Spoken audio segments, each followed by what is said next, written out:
ತೀರ್ಮಾನ ಆಗಿರೋದು ಸೋಮವಾರ, ಮಂಗಳವಾರ, ಬುಧವಾರ 3 ದಿನ ಉತ್ತರ ಕರ್ನಾಟಕದ ಬಗ್ಗೆ ಚರ್ಚೆ ಮಾಡಬೇಕು ಅಂತ. ಅವರು ಯಾವ ಸಬ್ಜೆಕ್ಟ್ ರೈಸ್ ಮಾಡ್ತಾರೆ ಅಂತ ಹೇಳೋಕ್ಕಾಗಲ್ಲ.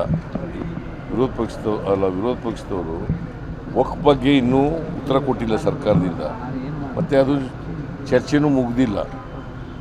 ಅದನ್ನು ತಗೋತಾರೋ ಇಲ್ಲ ಉತ್ತರ ಕರ್ನಾಟಕ ತಗೋತಾರೋ ಗೊತ್ತಿಲ್ಲ ನನಗೆ.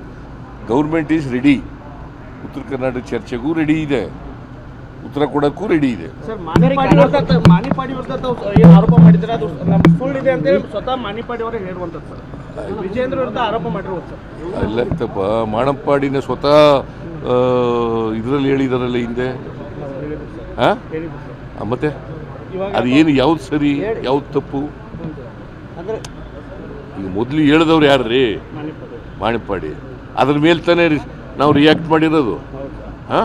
ಈಗ ಇಲ್ಲ ಅಂತಂದ್ರೆ ಏನು ಮಾಡ್ಬೇಕು ಹೇಳಿ ನೀವೇ? ನಾವು ರಿಯಾಕ್ಟ್ ಮಾಡಿರೋದು ಸರಿಯಾಗಿದೆ ನನ್ನ ಪ್ರಕಾರ. ಅವರು 150 ಕೋಟಿ ಆಫರ್ ಮಾಡಿದ್ರು ಅಂತ ಅವರೇ ಹೇಳಿರೋದು. ವಿಡಿಯೋ ರೆಕಾರ್ಡ್ನಲ್ಲಿ ಇದೆ, ಅವರೇ ಮಾತಾಡಿರೋದು, ಪ್ರೆಸ್ ಮೀಟಿಂಗ್ ಮಾಡಿ ಹೇಳಿರೋದು. ಗೊತ್ತಾಯ್ತಾ? ನಂಬರ್ 1. ನಂಬರ್ 2, ಈಗ ಇಲ್ಲ ಅಂತ ಹೇಳ್ತಾ ಇದ್ದಾರೆ ಆಫ್ಟರ್ ಮೆನಿ ಇಯರ್ಸ್. ಏನು ಮಾಡ್ಬೇಕು ಹೇಳಿ ನೀವೇ ಹೇಳ್ಬೇಕು, ಏನು ಮಾಡ್ಬೇಕು?